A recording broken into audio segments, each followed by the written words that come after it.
Welcome back to my new episode. This is Palash Mohammed once again. Hope you enjoyed my last episode. Today I'll discuss about have and has. কিভাবে have এবং has দিয়ে লক্ষ লক্ষ বাক্য তৈরি করা যায় আজকে আমি তা দেখিয়ে দিব। এখানে have এবং has মূল ভার্ব হিসেবে ব্যবহৃত হয়েছে। তাহলে দেখে না যাক বোর্ডে কি আছে। প্রতিবারের মতো আমি পাঁচটা ভাগে ভাগ করেছি এ বি সি ডি এবং ই। তাহলে আমি আজকে একে একে আলোচনা করব। ওকে, দেখে না যাক এতে কি আছে। এতে হচ্ছে অ্যাফার্মেটিভ, যেমন আই হ্যাভ আমার আছে, উই হ্যাভ আমাদের আছে, ইউ হ্যাভ তোমার আছে, ইউ হ্যাভ তোমাদের আছে, হি হ্যাজ তার আছে, শি হ্যাজ তার আছে, দে হ্যাভ তাদের আছে, করিম হ্যাজ করিমের আছে। এখন আই হ্যাভ আমার আছে, আমার কি আছে। আমি যদি এখানে একটা নাউন অ্যাড করে নেই তাহলে আমার হয়ে গেল, যেমন আই হ্যাভ এ ক্যাট, আমার একটি বিড়াল আছে। আই হ্যাভ এ ডগ, আমার একটি কুকুর আছে। আই হ্যাভ এ হাউস, আমার একটি বাড়ি আছে। I have a beautiful house, আমার একটি সুন্দর বাড়ি আছে। এরপর বিতে আছে নেগেটিভ, যেমন যদি বলি আমার নেই, তোমার নেই, তার নেই, তাদের নেই, তাহলে এটা কিভাবে আমরা বাক্য তৈরি করি। যেমন আই হ্যাভ নট, আমার নেই, উই হ্যাভ নট, আমাদের নেই, ইউ হ্যাভ নট, তোমার নেই, ইউ হ্যাভ নট, তোমাদের নেই, হি হ্যাজ নট, তার নেই, শি হ্যাজ নট, তার নেই, দে হ্যাভ নট, তাদের নেই, করিম হ্যাজ নট, করিমের নেই।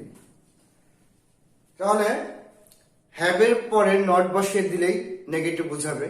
I have not, they have not, she has not, they have not, ETC. এবার আমরা দেখব সিতে কি আছে। সিতে আছে হলো কিভাবে হ্যাভ দিয়ে প্রশ্ন তৈরি করা হয়। যেহেতু এখানে হ্যাভ হচ্ছে মূল ভার্ব হিসেবে ব্যবহৃত হয়েছে, এই জন্য প্রশ্ন তৈরি করতে গেলে আমার ডু অথবা ডাজ আনতে হবে। যেমন সাবজেক্ট অনুযায়ী ডু ডাজ আসবে। তাহলে দেখে না যাক আজকের কোয়েশ্চেন মেকিং কি আছে সিতে। ডু আই হ্যাভ, আমার কি আছে। ডু উই হ্যাভ, আমাদের কি আছে। ডু ইউ হ্যাভ, তোমার কি আছে। ডু ইউ হ্যাভ, তোমাদের কি আছে। ডাজ হি হ্যাজ, তার কি আছে। ডাজ শি হ্যাজ, তার কি আছে। ডু দে হ্যাভ, তাদের কি আছে। ডাজ করিম হ্যাজ, করিমের কি আছে। তাহলে আমরা দেখে নিলাম সিতে কোয়েশ্চেন কিভাবে কোয়েশ্চেন মেক করা হয় হ্যাভ হ্যাজ দিয়ে দেখে নিলাম। এবার আমরা দেখে নিব ডিতে। ডিতে হচ্ছে question plus negative. Question plus negative কি করে হয়, যেমন আমরা ডু এবং ডাজ এর সাথে নট যোগ করে নিব। এখানে আমি সংক্ষেপ ভার্সন, যেমন কথা বলার জন্য যে ভার্সনটা ইউজ করে থাকি আমি এটা দিয়েছি। আর এর আগের গুলোতে হচ্ছে আমি দিয়েছিলাম যে লেখার ক্ষেত্রে কিভাবে লিখে থাকি। এখানে আমি আই হ্যাভ এর জায়গায়, হ্যাভ নট এর জায়গায় আই হ্যাভেন্ট লিখতে পারতাম। We haven't, you haven't, you haven't, he hasn't, she hasn't, they haven't, Karim hasn't. আমি দুই ভাবে দেখিয়ে দিয়েছি যাতে আপনাদের বাক্য তৈরি করতে সুবিধা হয়। তাহলে এখানে ডু নটটাকে আমি কি লিখেছি, ডোন্ট। যেমন ডোন্ট উই হ্যাভ, আমার কি নেই। ডোন্ট উই হ্যাভ, আমাদের কি নেই। ডোন্ট ইউ হ্যাভ, তোমার কি নেই। ডোন্ট ইউ হ্যাভ, তোমাদের কি নেই।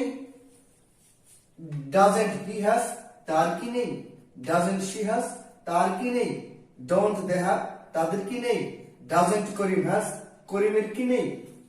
তাহলে ডিতে আমরা পেয়ে গেলাম কিভাবে কোয়েশ্চেন এবং নেগেটিভ একসঙ্গে করতে হয় ডুর সাথে অথবা ডাজের সাথে নট বসিয়ে। এবার আমরা দেখে নিব কিভাবে ডাব্লিউএস কোয়েশ্চেন করতে হয়। ডাব্লিউএস কোয়েশ্চেন শুধু আমি এখানে ওয়ার্ড দিয়ে এবং বাকি সাবজেক্ট যেমন I, we, you, he, she, they, Karim এগুলো দিয়ে বুঝিয়ে দিয়েছি। আপনারা নিজেদের মতো করে আরো ডাব্লিউএস ওয়ার্ড আছে, যেমন হুইচ, হোয়েন, হোয়াই, হাউ, এইগুলো দিয়ে আপনারা আপনাদের মতো করে বাক্য তৈরি করবেন। আমি শুধু এখানে হোয়াট দিয়ে দেখে দিয়েছি। যেমন হোয়াট হ্যাভ আই, আমার কি আছে। হোয়াট হ্যাভ উই, আমাদের কি আছে। হোয়াট হ্যাভ ইউ, তোমার কি আছে। হোয়াট হ্যাভ ইউ, তোমাদের কি আছে। হোয়াট হ্যাজ হি, তার কি আছে। হোয়াট হ্যাজ শি, তার কি আছে।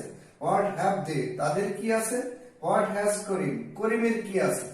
তাহলে আমরা ইতে দেখে নিলাম কিভাবে ডাব্লিউএস ওয়ার্ড দিয়ে কোয়েশ্চেন মেক করা হয় হ্যাভ হ্যাজ ব্যবহার করে। এবং আমি এখানে আরে কিছু নাউন দেখে দিয়েছি। আপনারা এই নাউন গুলো কি করবেন, হ্যাভ এর পরে হ্যাজ এর পরে বসিয়ে একটা পূর্ণ বাক্য তৈরি করতে পারবেন। এখানে যা আছে সবই পূর্ণ বাক্য, কিন্তু যেমন আমি বলি যে আমার একটি কলম আছে, আমার একটি মার্কার আছে, আই হ্যাভ এ মার্কার। আমার একটি কলম আছে, আই হ্যাভ এ পেন। এরকম আমি এখানে দেখিয়ে দিয়েছি, যেমন হাউস, বাড়ি, ডগ, কুকুর, ক্যাট, বিড়াল, ডল, পুতুল, পেন, কলম, রুম, কক্ষ, পন্ড, পুকুর, বুক, বই, টেবল, টেবিল, চেয়ার, চেয়ার। চেয়ারের আমরা একটা বাংলা আছে, যেমন চেয়ারের বাংলাটা আমরা সচরাচর ব্যবহার করি না। চেয়ারের বাংলা হচ্ছে কেদারা। আমরা চেয়ারটাকে চেয়ারই ব্যবহার করি, কারণ কেদারা শুনতে ভালো লাগে না, এই জন্য আমরা চেয়ারটাই ব্যবহার করে থাকি। তো আপনারা কি করবেন, যেমন আমি এখানে একটু দেখাই দিই যে আই হ্যাভ এ ক্যাট, আমার একটি বিড়াল আছে।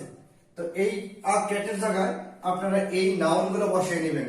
We have a cat, they have a cat, you have a cat, you have a dog, you have a book, she has a table, she has a chair, she has a pond, he has a pond, I have a pond, they have a pond, etc.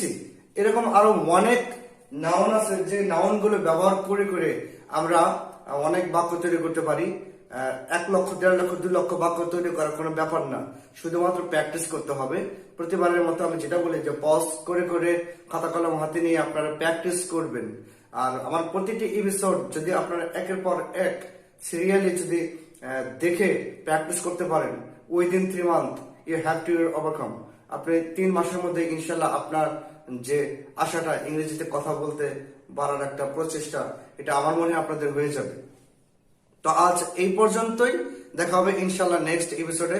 আমার আজকের এপিসোডটা যদি আপনাদের ভালো লেগে থাকে, আপনারা subscribe করতে পারেন এবং বেল আইকনে প্রেস করে রাখতে পারেন আমার পরবর্তী আরো ভিডিও পাওয়ার জন্য। ওকে, বাই।